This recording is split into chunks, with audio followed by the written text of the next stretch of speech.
All right, let's get started. Good morning, good afternoon, good evening, everyone. My name is Sebastian Peruz. I'm a research professor working with the Central Asia program at the Institute for European, Russian, and Eurasian Studies at George Washington University. Welcome everyone to the Central Asia program seminars.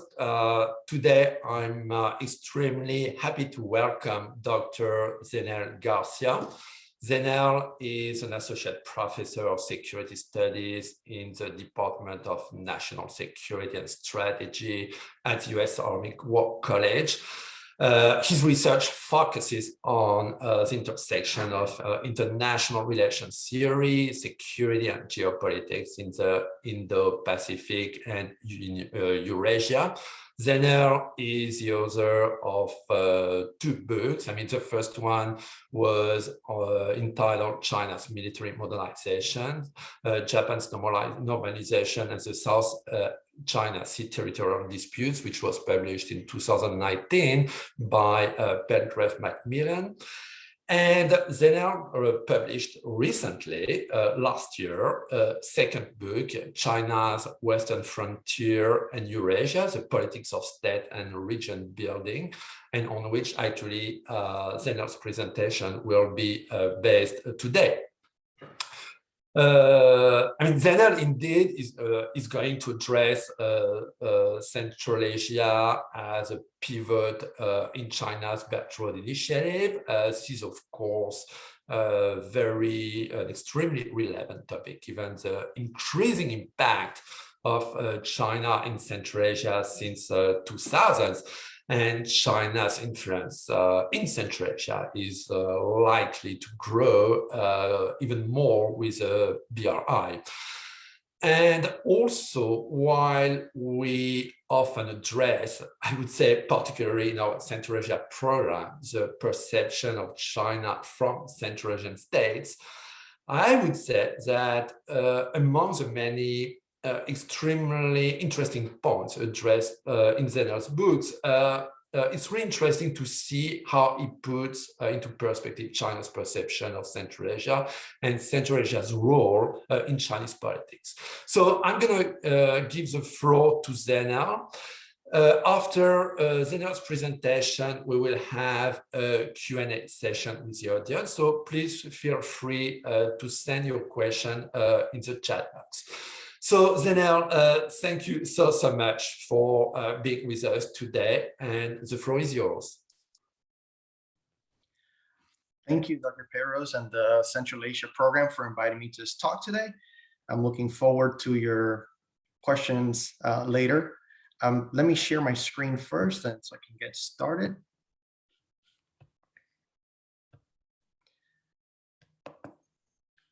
All right, so this is my basic information. If you ever wanted to reach out to me, my email is here.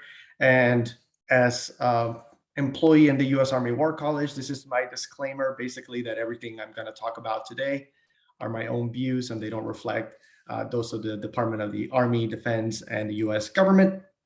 Now, right here is basically my book, and I'm going to be focusing the talk today on the Central Asia component of that book, because the book also discusses components on Iran and Pakistan as well. And the main crux of what I am positing in this book is that the origins of the Belt and Road Initiative, or at least one of the more effective ways to understand the Belt and Road Initiative, is that it begins as a series of state building projects in China. And then the intrinsic goal of the state building process is to increase the despotic and infrastructural power of the CCP especially. So despotic power really refers to the power of elites to make political decisions, of course, and infrastructural power in this context is the ability for that same elite to penetrate all levels of society. So you can imagine then the CCP has now been in power since 1949, and has governed China throughout all this period. But at the same time, it's encountered pretty much the same challenges that other Chinese polities have encountered in the past, which is you're ruling over a massive landmass with significant frontiers, with a very complicated geography, which makes direct penetration of that government at various levels of society increasingly difficult, right? So state building from this perspective is the idea of, building political and economic institutions for the purpose of providing public goods, right? But intrinsically, it's tied to this idea of despotic and infrastructural power. Now, what underpins this, the need for this, in the context of China especially, is this idea of a security development nexus. And what that basically translates to is the understanding that security comes from economic development, and that economic development also feeds back into the provision of public goods and stability. In other words, security and development are tied together. And importantly, in the case of China, that the party is the one that provides the conditions for both of these things to happen. In other words, they provide the stable security environment to provide economic development, and they themselves promote economic development.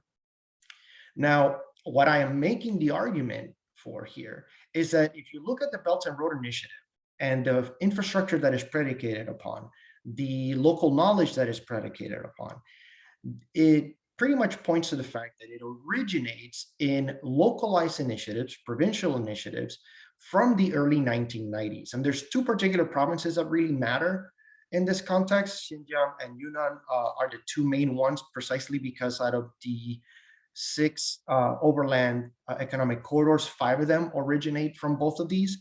But I will be focusing on Xinjiang because this is what I focused on in my book.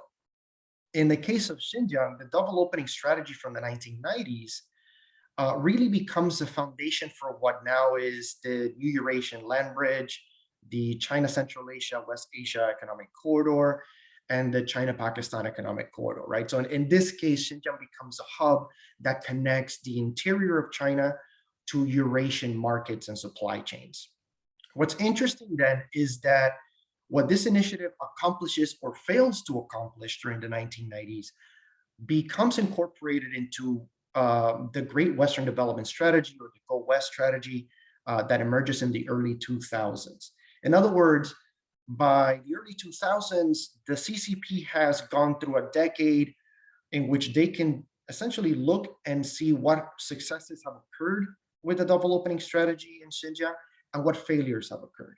And from there, basically build on those successes. So if you look at the major projects that are announced in the 2000s under this strategy, what they essentially have done is built on top of the successes of the double opening strategy. And ultimately, by the time we get Xi Jinping announce the Belt and Road Initiative, what you see is kind of an integration of the Great Western Development Strategy and others, right? If you look at this map on the right-hand side, right, that points out China's economic regions, what this matches to are these regionalized national projects. So if you look at the Northeast one, is the revitalization of the Northeast.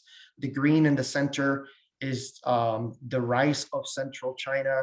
The blue is just coastal China, which is the most developed part of the country. And the purple, which is what I focus on, is the Great Western Development Strategy, right? So the Belt and Road Initiative essentially incorporates all of these regional initiatives, right, to build on those existing successes. So what were these things meant to do?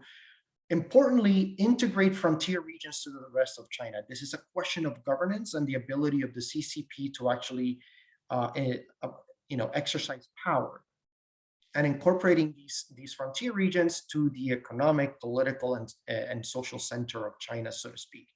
It also links the economies of the interior of China to those of the developed coast more effectively. And ultimately, a key goal of this is to narrow the development gap. This is a very, very important problem that has not gone away since the open and reform period in the 1980s. The idea is that if you look back at the security development nexus logic, right? If you believe that development leads to security and stability, then underdevelopment is the cause of insecurity, right? And so there was already a recognition in the 1980s, even as they were promoting the accelerated development of the coast, that the rest of China was being left behind, and that this was something that needed to be tackled at some point. Now, Deng Xiaoping made a pretty conscious decision in the 1980s to say, we got to let the coast go first because we cannot do this at a national level. And over time, as the coast develops, that development will spill over to the rest of China. When he passes away, this kind of allows Jiang Zemin, right, the political opportunity to begin to reshift that coast-centric focus to try to push for more development in the interior of China, and then hopefully narrow that development gap. And of course, that development gap continues to exist. So the Belt and Road Initiative essentially tries to address this problem in a more comprehensive way. So the Belt and Road Initiative then is intrinsically tied to the CCP state building goals in the sense that it more effectively integrates the frontier regions to the rest of China, obviously through infrastructure, but also the ability of the CCP to exercise power. It also links interior provinces to international markets by creating these new economic corridors, right? This is very important because throughout the 1980s and 90s and early 2000s, much of the development of interior China was predicated on redistribution of capital by Beijing to these underdeveloped areas. Now, you could do this when you have a lot of money, but this is also not durable and sustainable, right? In other words, there needs to be a point in time when what you have built should be able to begin to bear fruit. And this would be literally impossible if the capital investment is only coming from Beijing. This is why you see one of the core components of the BRI is the creation of these new economic corridors, because these economic corridors are the ones that provide the new supply chains throughout Eurasia.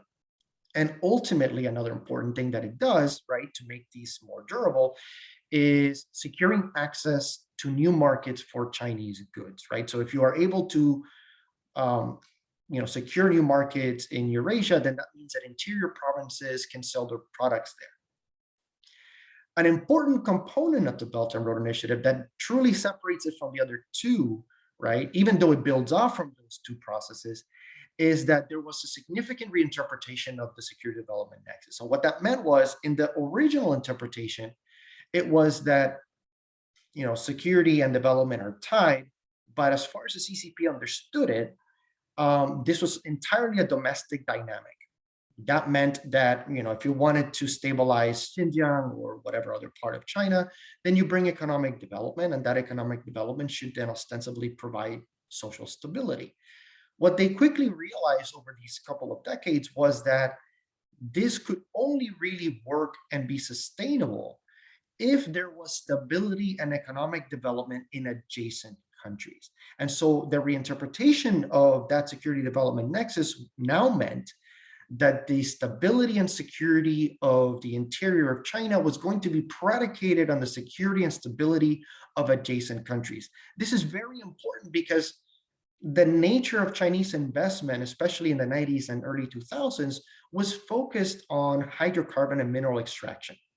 And so this is when you start seeing a significant amount of publications during the early 2000s, especially of China going out, Chinese firms going out and investing primarily in these sectors.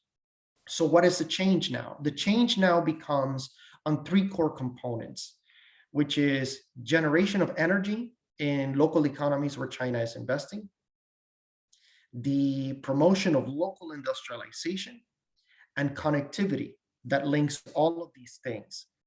Now, what is it supposed to do? Ostensibly, this is supposed to create higher levels of economic development, which then, of course, provides local stability, which then, of course, creates the conditions for China to generate a new market for its products. So this is not coming out of altruism, of course. This is basically predicated on an internal need by China to have stable, economically developed neighbors so that it can have durable and sustainable trade and supply chains with these areas. So where does Central Asia come in? My argument in the book is that there have been three phases of Chinese engagement with Central Asia, and all of these match the state building efforts that I had mentioned earlier. And the three that I discuss are laid out right here. We can roughly argue that the double opening strategy lasted about a decade, technically really starts in the late 1980s. But what they're really concerned with in this period of time vis-a-vis Central Asia was border delineation, demarcation, and demilitarization. right? So this is where you have the dissolution of the Soviet Union, the emergence of Central Asian republics. And this causes a lot of concern for the CCP because of the view that this is going to foment instability in Xinjiang, especially separatist sentiment in that area. So the goal was first and foremost to settle border disagreements between China and its neighbors, and then use that as a platform to cooperate on what China terms the three evils: extremism, terrorism, and separatism. So the Shanghai Five Forum that ultimately becomes the Shanghai Cooperation Organization is the vessel through which they establish this kind of cooperation, right? So as much as has been written about the SCO being ineffective and not particularly useful, my argument is that it is extremely important for China because it is what ultimately legitimized its engagement with Central Asian republics. And especially because it became the forum through which it could cooperate with these countries over these security concerns.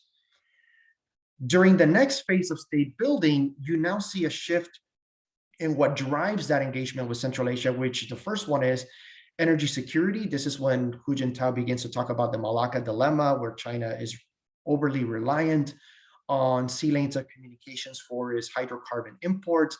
And this is when you start seeing investment on things like the Central Asia pipeline, the oil pipelines with Kazakhstan, and where you have the west to east pipeline projects, which you see depicted in this map on the right.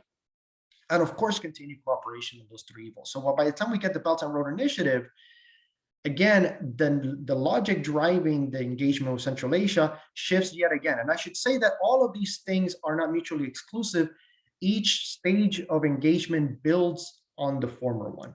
And so by this point in the Belt and Road, what we want are, right, durable supply chains and market access, but also local development and stability, right? So when, in what ways then does Central Asia become a pivot under the Belt and Road, and especially in the context of Chinese foreign policy, right? First and foremost, as I argued earlier, it's driven by that reinterpretation of security development nexus, meaning the stability and development of Central Asia is going to have a net positive effect on the stability and development of Xinjiang, but also more broadly, the interior of China that is directed, right, is connected to Central Asia and beyond. The promotion then, so what you have then is a promotion of inter-regional integration in the sense of linking local markets, improving logistics and connectivity in the region, right? Ideally, this is supposed to reduce transit times, reduce trade costs, and therefore make these new supply chains sustainable, right? They don't need to be subsidized at a point in time. This also has meant, especially in the last 5 to 6 years, greater responsiveness by Chinese officials and firms, especially to the needs of Central Asian governments and the Central Asian public. Now, I should mention that Central Asian, leaders have exercised significant agency in trying to shape the way in which China engages with the region. So this is not a story purely, of a dominant power imposing its interest on its neighbors. Central Asian republics have quite a lot of agency in shaping the way in which China has engaged with them.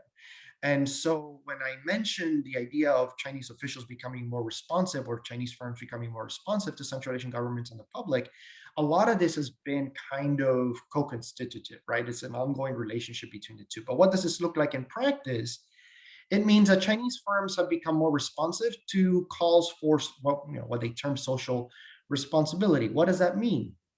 It means that state-owned enterprises, Chinese state-owned enterprises and private firms that have invested in various economic sectors in Central Asia have also become very invested in providing other public goods, whether that be repairing local roads free of cost, building hospitals or clinics, building schools, training workers in the region. So this is connected to localization, and localization in this context means that Chinese firms are now overwhelmingly hiring local workers as opposed to bringing Chinese workers. Of course, this is influenced by local legislation, right? Central Asian countries have place limits on work visas and limits on the proportion of Chinese workers that can work in any project.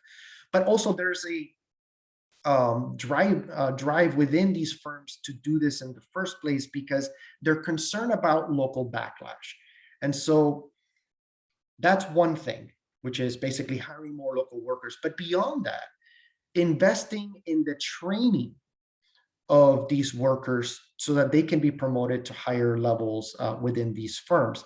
Now, some of these companies, Chinese companies that are investing in Central Asia, have dedicated a pretty reasonable amount of money in the training of Central Asian workers, in many cases bringing them to China, especially if these workers are going to be doing their job in highly technical industries. They will send Central Asian workers to China to learn under the tutelage of Chinese counterparts, and then they will be brought back to Central Asia to take up those posts. And again, a lot of what's driving this is the recognition that Chinese investment and the way in which Chinese firms have operated in Central Asia over time has caused a lot of local backlash. And so they see it as necessary to respond to some of these local problems in order to continue to, engaging economically in this area. And ultimately, this is all tied together by the recognition that there's a symbiotic nature, right, and relationship with Central Asian republics, right? So again, I mentioned that development and stability of the interior provinces is kind of tied to the development and stability in Central Asia. So I'm going to close it with this, right? I've kind of mentioned mostly overwhelmingly positive things, right? But it's not all rosy colored. As I mentioned earlier, there is resentment towards Chinese firms and investment in Central Asia, and that resentment seems to have gradually increased in recent years. It seems to have plateaued a little bit, but there's certainly been a decline in positive sentiments towards China and Chinese investment in Central Asia. Local corruption is also an issue for Chinese firms in many cases as they try to become engaged with local officials and in order to win contracts and build their projects. Local populations will usually respond negatively to Chinese firms because they see Chinese firms as being the product of corrupt dealings with the government. There's also discussions, obviously, of debt exposure, particularly Tajikistan and Kyrgyzstan. Now, I would make the argument, and I think there's really good empirical evidence to point this out. There is no debt trap diplomacy, as Washington generally likes to promote. Right? In general, China does tend to defer payments or forgive loans. That seems to have been the trend over time. But there is something to be said that countries that borrow significant amount of money do need to be conscious on whether the projects that they're building are ultimately going to provide enough economic activity in order for them to repay their debts. Now, in the case of Tajikistan and Kyrgyzstan, we do see arguably a net positive in the sense that their debt exposure to China has been reduced in the last 5 years or so. I think at the height of, in the case of Tajikistan, its highest proportion of external debt was about 53 to 55% owed to China. And that proportion has dropped to the mid 30s based on the last data that I had checked. So that to me tells me that, number one, they're not getting major loans from China in recent years, but also that they have been able to repay a significant portion of that debt, which ultimately, we could argue that the projects that have been completed in these countries have generated enough local, economic activity to be able to pay some of that. More recently, right, we could argue that regime stability can be a concern for the future prospects of the Belt and Road. Chinese officials have generally been concerned about Kyrgyzstan just because of political instability in that country, but recently, the events in Kazakhstan have raised, questions over this. But I do think that in general, there are opportunities for, positive things, and some of that is connectivity, and I mean connectivity intra and interregional. Central Asian interregional trade is not as significant as it should be. So I think that many of these projects that are linking the fiber publics between themselves and also to external markets should improve some of this. That Chinese investment is leading to at least some measure of reindustrialization in Central Asia. And by that, I mean generally that China is now doing what Japan had done in previous decades in Southeast Asia, which is beginning to offshore less efficient industries to some of these less developed countries. And we could definitely make arguments about the environmental repercussions of things like this, but this has at least in some measure begun a process of reindustrialization in the region, and ultimately human capital development. And so to this I refer, training of local workers, so that they can take on better paid positions. So I'm going to close it there, and I welcome your questions. Thank you so much, Zenel, for this presentation. I mean, you raised already many points. I mean, it's obviously an extremely wealthy topic. I mean, China's involvement in Central Asia and the way, I mean, it conducts its engagement in the Central Asia, its connection with its domestic security is an extremely interesting and relevant topic, as I said in the introduction. So let me maybe start with the first question. As I said, I mean, in the introduction, I'm working on Central Asia and therefore often focusing much more on how China is viewed from Central Asia. It's very interesting, again, to listen to how the region of Central Asia is perceived, is viewed and framed by China. And I was wondering if you could say a few words on the process. I mean, who elaborates the Chinese concepts of regionalism and the Chinese approach on Central Asia? I mean, beyond the CCP, to what extent have, for example, Chinese experts and academics working on Central Asia participated in the debate in this process? Yeah, that's a great question.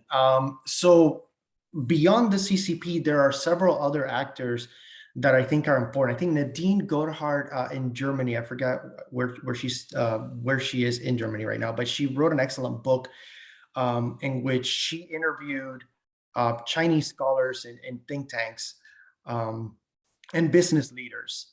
And her argument in her book was basically that a lot of these business leaders and scholars in several think tanks generally have the view that China needed to become far more engaged in Central Asia. This is kind of considered, if you think about East Asia being a crowded space, so to speak, where China has a lot of geopolitical issues ongoing, Central Asia kind of provides a place where none of these kinds of tensions are really significant.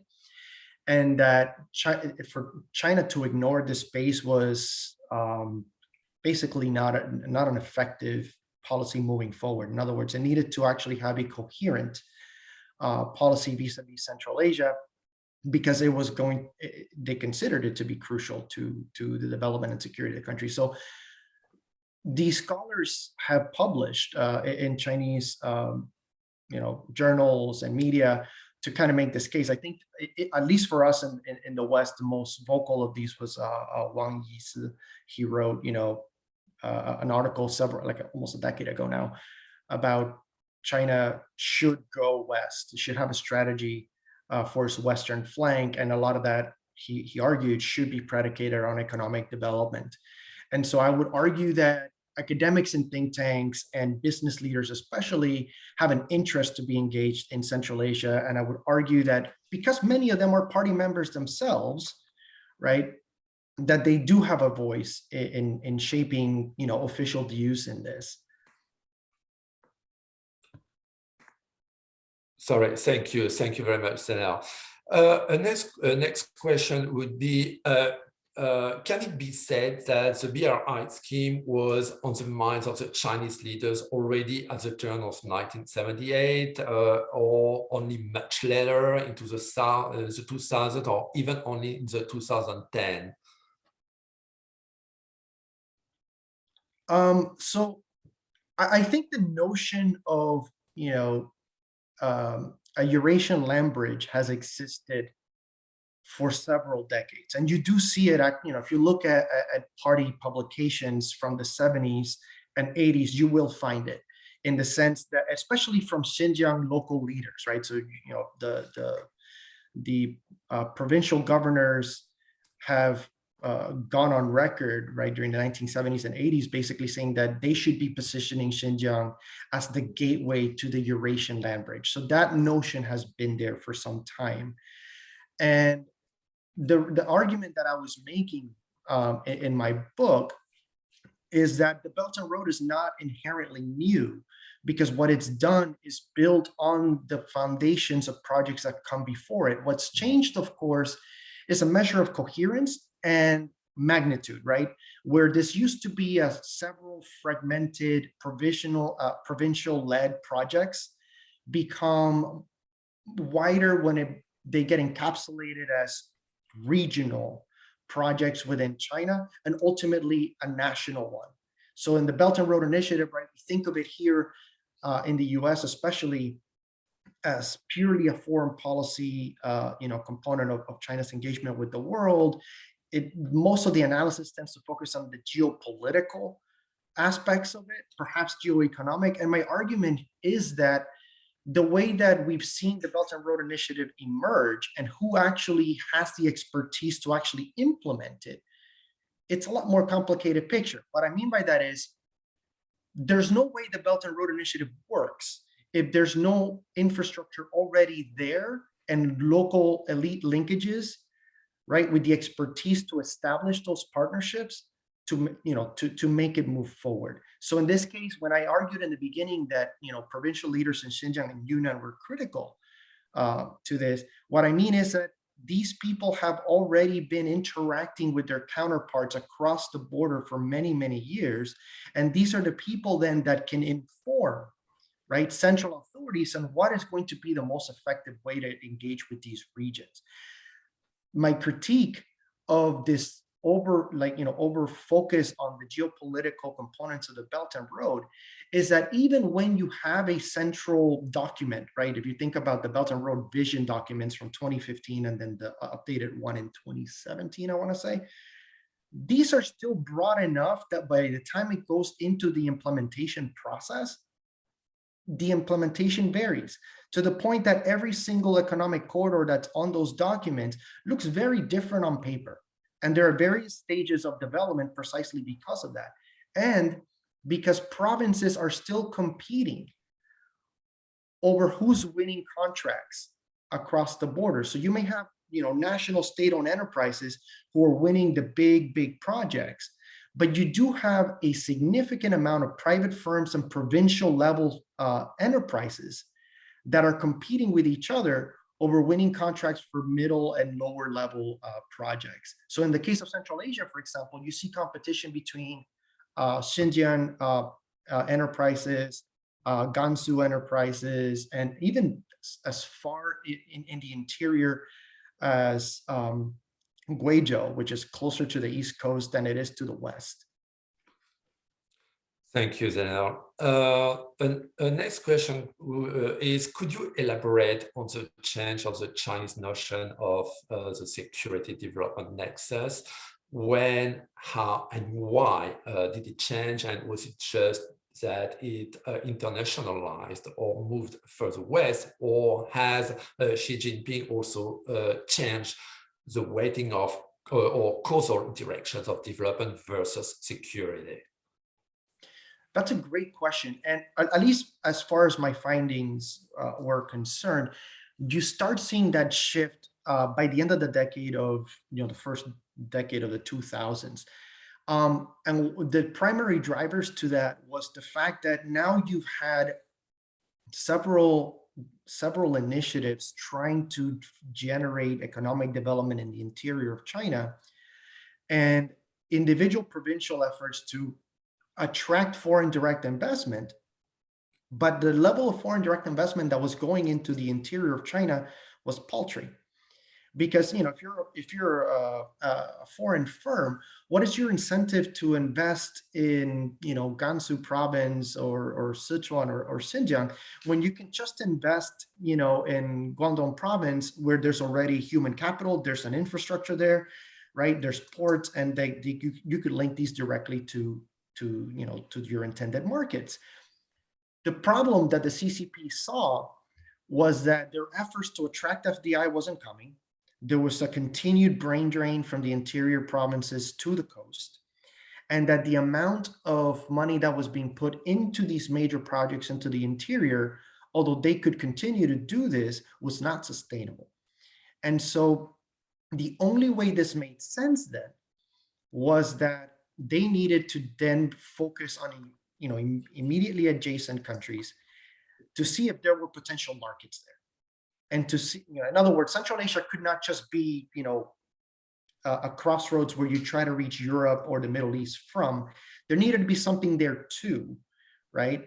And so the goal then begins to shift, because all of these new supply chains that you're generating are being subsidized, right? In many ways, many of the routes going straight to Europe are still subsidized. And so the goal was to stop the process of subsidization and make these sustainable. And the only way that these things will become sustainable is by generating demand and markets in adjacent countries, whether that be Southeast Asia region or would that be Central Asia or beyond. Still maybe going on a little bit on this topic, but maybe with focusing more on exactly what's happening right now in Central Asia. We have some questions about that. To what extent the framing of regionalism and of Central Asia in China's foreign policy is flexible and is likely to be revised? You explained very well how China so connects the development on its territory and Xinjiang with the security, again, of bordering states. But for example, the relevance of engaging high investments raised doubts among some Chinese experts. They consider that a Chinese economic slowdown or a destabilization in one of the Central Asian countries is likely to impact China's policy in the region. And here, of course, we have a question on the recent events in Kazakhstan. And China is also worried about the weakness of countries like Kyrgyzstan and Tajikistan. So how is that viewed from China? How this political, economic, and social uncertainty is likely to reflect on China's regionalism policy and even on the BRI? Is China, in a way, developing or thinking about some alternative scenarios and is really ready to react to some potential major political changes in Central Asia? Yeah, that's a very interesting point. Their hope so far has seemed to be that if they provide, right, these projects or they facilitate these projects, that these projects are going to generate economic development, and ideally this is going to help prop up the local regimes, right? And that this is supposed to lead to stability. Now, obviously, that equation doesn't always work out. So far, we can make the argument that China has kind of avoided dealing with the political questions or even the security questions in Central Asia, and just basically have a division of labor with the Russian Federation and say, well, you handle that and we will handle the economic questions. Now, that may change over time, right? In the sense that they might at some point have to become concerned with being more proactive about the security situations in the region, because at the end of the day, the region actually matters quite a bit. And again, if there's policy documents indicating that the development and stability of Central Asia is directly going to impact the development and security of the interior of China, this is important. It also adds another interesting dynamic to this, in the sense that it kind of makes them more responsive. This is one of the arguments I was making. It makes them more responsive to the needs of Central Asian governments or even the public. And what I mean by that is, a lot of the discussion tends to be that, well, China provides all this money, and then that should give them leverage to dictate how things would work in Central Asia, especially when you think about negotiating debt burdens. And yet what you've seen, even in cases where China may be reluctant to have to deal with debt burden questions, in general, they have conceded. In general, they have tended to just say, fine, we'll figure out a way to solve it, because they cannot, my argument would be, they can't really afford to have the region devolve into turmoil, so to speak. The next question is the BRI pivot to Central Asian states linked in any way to civilizational or identity narrative similar to, for example, Eurasianism in Russia? I'm not, so I do discuss something in the book that I find interesting, right? So my book discusses a lot of the discourses that Chinese officials mobilized to try to get leaders and societies across the borders to buy into what they're doing. And one of them, of course, is the Silk Road spirit. And they usually will cite this in public statements vis-a-vis Central Asia, which is they allude to an imaginary past that's overwhelmingly positive. So the Silk Road spirit speaks of coexistence, peaceful coexistence of mutual learning, mutual benefit. The idea is that it's a very romanticized idea of the Silk Road. In other words, conflict didn't exist. We all benefited by the transmission of cultural goods and trade. And so we can revitalize that through the Belt and Road.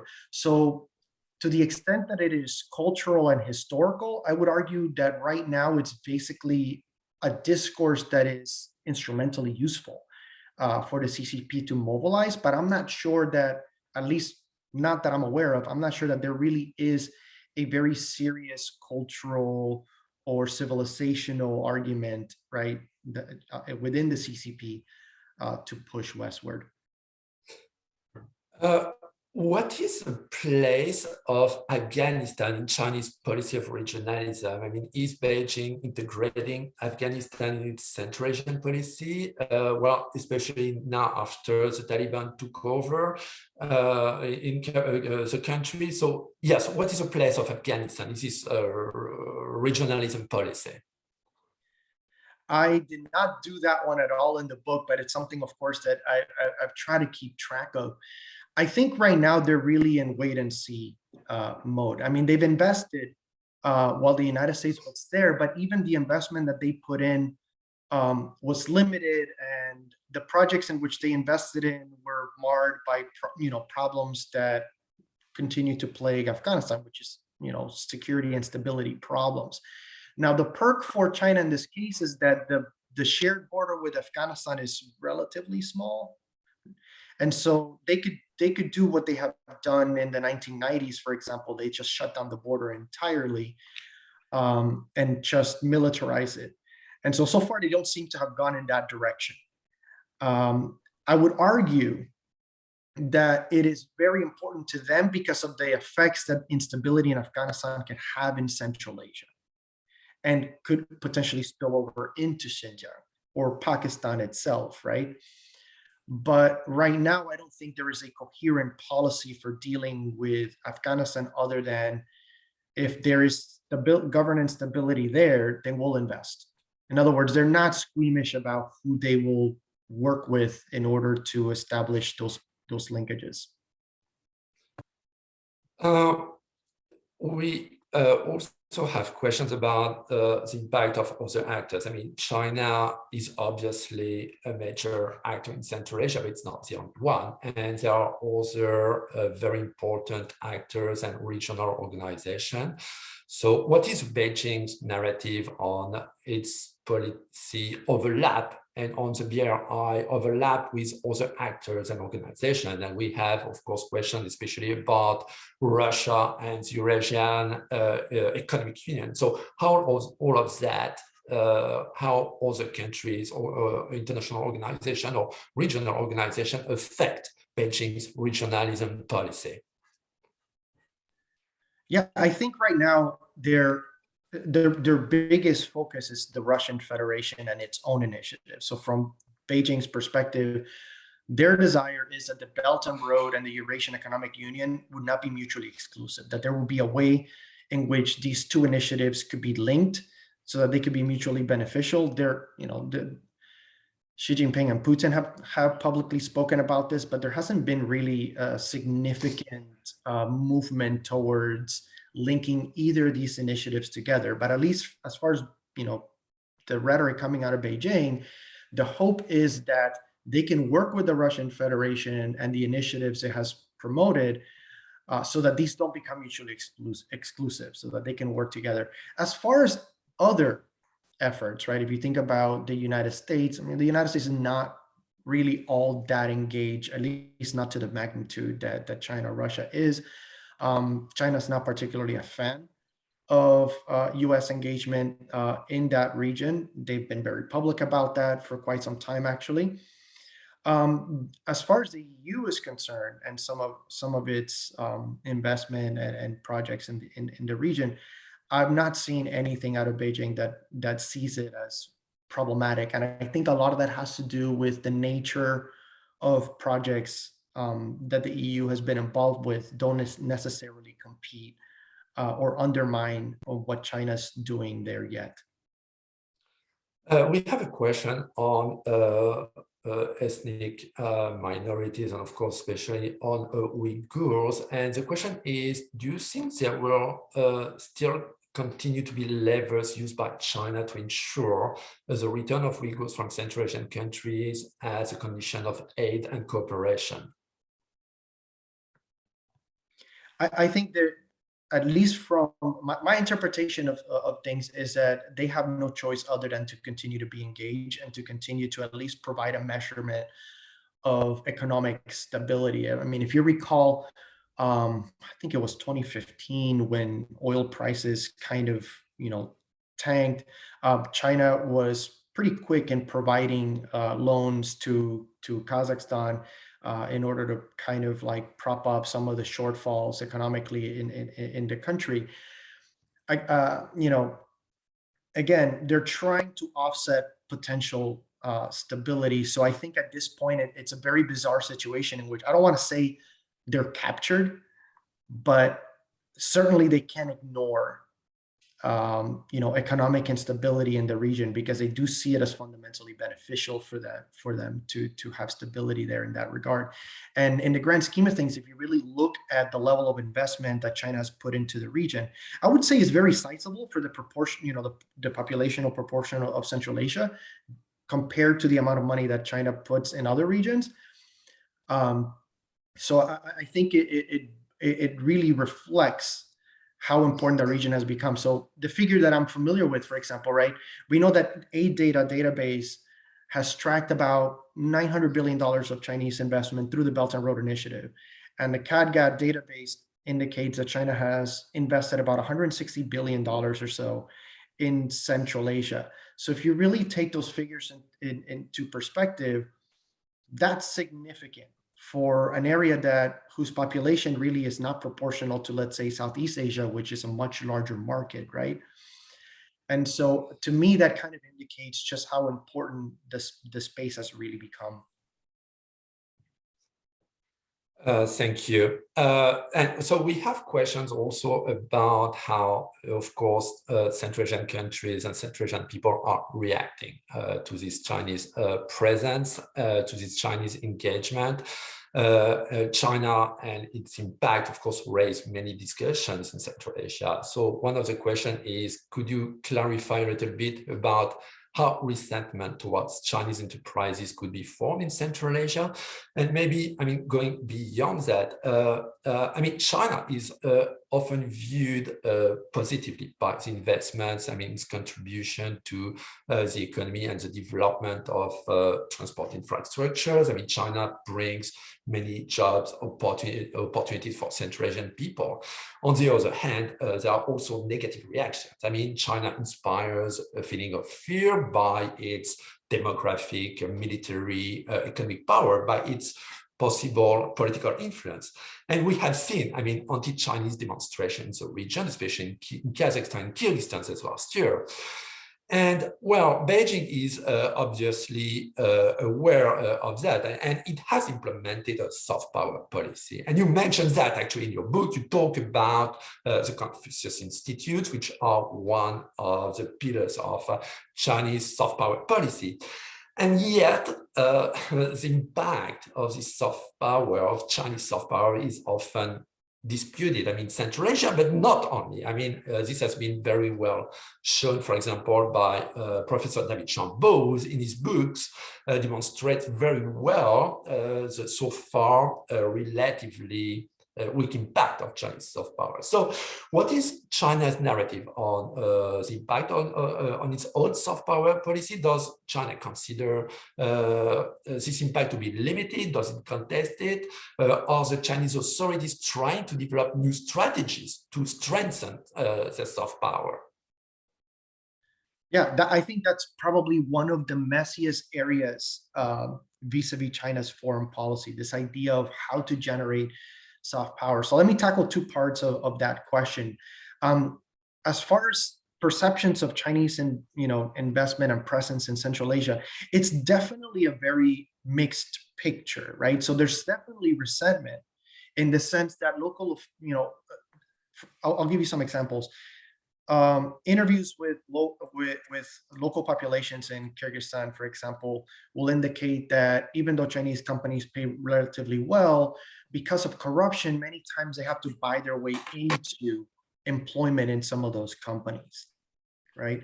And so for them, it kind of links to this problem of local corruption that I mentioned earlier, which is now local populations, even though they might have a positive perspective on the availability of jobs, there's now this negative factor in which corruption is impacting their ability to get employment, right? And so they see these two things as linked, right? So in other words, Chinese companies cannot escape being marred with, the stain of corruption, so to speak.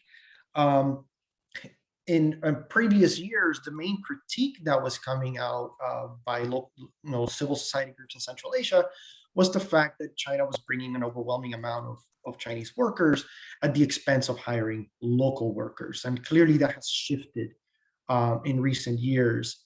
A pretty good report that came out by the Carnegie Endowment, I'm blanking out on the title of it, but it really provides some pretty good data indicating that pretty much all the major firms invested in Central Asia right now have overwhelmingly Central Asian workers, right? And so that's kind of shifted some sentiment. And I would argue that negative sentiment towards China and Central Asia is not uniform. It varies from country to country, right? Now, to tackle the question of soft power, this has been an ongoing headache for the CCP, right? If you look historically at countries that become massive economic powerhouses, that usually comes with some form of soft power and cultural development that is exported abroad and that kind of appeals to other people. You can point to Japan and South Korea as examples of this. And China tried to do this through a state-led process of developing cultural products for external audiences, billions of dollars spent on this, and failed. Just the nature of media production in China leads to the type of media that doesn't necessarily appeal to external audiences. It tends to be very culturally specific, very tied to Chinese history, customs, etc. So unless you are the kind of person that's very interested in and knowledgeable about those points, it might not necessarily appeal to you. What they have figured out, especially during the tenure of Xi Jinping, is that perhaps they may not be able to develop these mass appeal cultural products, what they might be able to develop is a model that especially elites in other countries may find appealing for themselves. And the big shift for this really began to happen in 2017. In 2017, you have two important things that occur, which is Xi Jinping's speech to Chinese media, basically saying, go out and tell China's story well. And so here was an effort to try to present China in positive light abroad.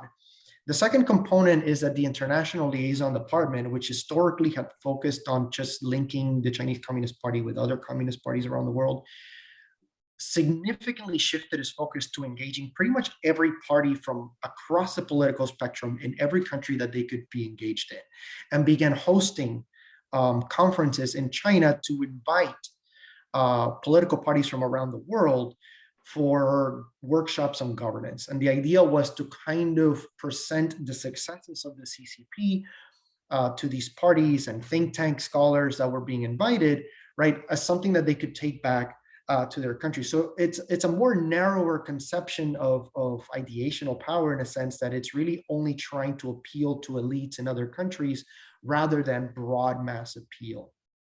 And I think that's where it currently is. Again, it's really not that many years since this process has really started. So it's hard to gauge the degree of effectiveness of that yet. Well, we have only a few minutes left, but an interesting question is, do you have comments on this week's China plus Central Asia heads of states level meeting? This meeting, I mean, is pretty exceptional for Sino-Central Asian relations, and the tons of Xi Jinping's speech in a way support your argument of the refocusing of China's effort in the region. So do you consider this meeting relevant at all for your narrative? It remains to be seen what comes out of it, but I would argue this is an important one because, especially given the recent events in Kazakhstan. If you track investment, China hasn't really made a massive loan to Central Asia in many, many years. The majority of current investment in Central Asia is being driven, and what I mean by major investment, I'm saying the Import-Export Bank of China has not disbursed any massive, multi-billion-dollar loan to Central Asia in recent years. So the majority of investment right now in Central Asia is coming from private Chinese firms that are getting loans from either the Construction Bank of China or other, one of the big four national banks of China, and foreign banks like the Asian Development Bank, for example, or provincial level enterprises that, again, are getting the majority of their capital from one of the four major banks in China, as well as international banks, right? So what I would expect, right, is that perhaps an improvement of what China and Kazakhstan have been doing for several years. So what I mean by that is, a couple of years ago, I'm blanking out on the date right now, but a couple of years ago, I think it was 2015, when Nazarbayev met with Li Keqiang, and when Li Keqiang was visiting Central Asia, and he provided a list of major projects that Kazakhstan wanted to fund. And basically part of the agreement that comes out of that is that China basically would select the projects that it saw as viable or that they were interested in investing in. And you started to see the disbursement of loans from the Import-Export Bank and other major sources to fund these projects. Now, that has not been replicated by the other four Central Asian republics. So there might be an opportunity here, right, for these republics to kind of present their own development plans and bring their own lists, right, kind of wish list, so to speak, so that China can demonstrate its, renewed engagement, at least at that level, to Central Asia. I mean, we will have to conclude that I just can't help adding my personal question here. I mean, a point I would be really curious to know more about. I don't know if you came across that in your research, but among the concerns of Central Asian populations is China's narrative on the history of Central Asian countries, on sometimes even the legitimacy of Central Asian borders. I mean, some Chinese books or textbooks or articles on history of China sometimes challenge the history and the borders of Central Asian countries. And we had the most recent example last year with Tajikistan. So my question is, who elaborates this kind of narrative, and to what extent does the government endorse it or use it as maybe a means of possible pressure of Central Asian countries? I was wondering, I mean, if you had any information on that. That's a great question, and I mean, this stuff comes up vis-a-vis the Russian Far East as well, from time to time, right? As far as I've been able to gather, the top leadership does not seem to promote this kind of historical perspective vis-a-vis Central Asia, but you do see it surface time and time again, especially among nationalist circles in China. And a lot of that has to do with the type of patriotic education that is taught. One of the very interesting things that has occurred in China, I would argue now for almost 80 or so years, actually closer to 100 years, is this narrative of the cartography of national humiliation, basically the publication of maps, right, of lost territories. Dr. Callahan at LSE has published quite a bit on this work. But basically, these kinds of maps and discussion about these lost territories comes up time and time again. And the fundamental problem behind these is that it envisions imperial China's borders, which, imperial borders are always fluid by their very nature. It interprets them under the lens of modern sovereignty, which is incredibly inaccurate way to look at, these kinds of historical maps. Sovereignty had a significantly different meaning, under these other types of governance.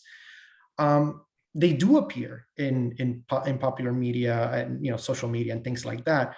But as far as I know, nothing from top leadership that seems to back this perspective as a way to, pursue this through foreign policy, and especially vis-a-vis Central Asia. And Tajikistan is the outlier. China really, really wanted to settle those borders as soon as possible. And during negotiation, at least from China's perspective, Central Asians may obviously have a very different take on it. But as far as China was concerned, when they ultimately settled on the existing borders, China arguably conceded a larger proportion of the contested area to Central Asia than it otherwise would have argued for, because it wanted those borders settled immediately. Now, obviously, that's Beijing's view on the issue. But and again, outside of Tajikistan, I've not seen an effort to revise this vis-a-vis Kazakhstan or Kyrgyzstan, especially. And a very, very final question. I mean, in terms of methodology, could you just say a few words on how you collected information? And there is a more specific information. Can you tell more about the sources of your statement regarding social responsibility and localization in Central Asian countries? Sure. So my initial, my book basically focuses mostly on discourses. And that's the central point of the book. So I'm looking at Chinese ideas about regions and state building.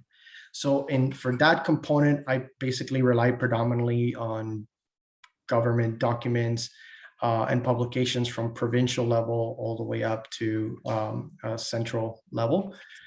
For the empirical data, I relied predominantly on existing databases that provide those studies. I've been to China several times. Gathering specific kinds of data can be a little difficult when you're there. So I relied on interviews with experts that do collect this data directly. So this book comes out of originally my dissertation work. and the availability of funds limited my ability to go and spend a lot of time in China to gather some of that data. So I used a lot of my time going to China to do interviews with people that do gather that. Same thing pretty much involves the Central Asia component of that data as well. All right, we unfortunately really need to conclude. We're late, but as you can see, I mean, the subject of China in Central Asia, and of course beyond, is really I would say an inexhaustible topic. So to know more about this topic, I very strongly recommend you read Zener's excellent book. So I repeat the title: China's Western Frontier and Eurasia, the Politics of State and Region Building. And this book is published by Routledge. So thank you so much, Zener, for your presentation and this wonderful discussion. I'd like also to thank our audience for being with us today and for the discussion. And we look forward to having you again in one of our upcoming seminars. So thank you all. Have a good day or a good evening or a good night.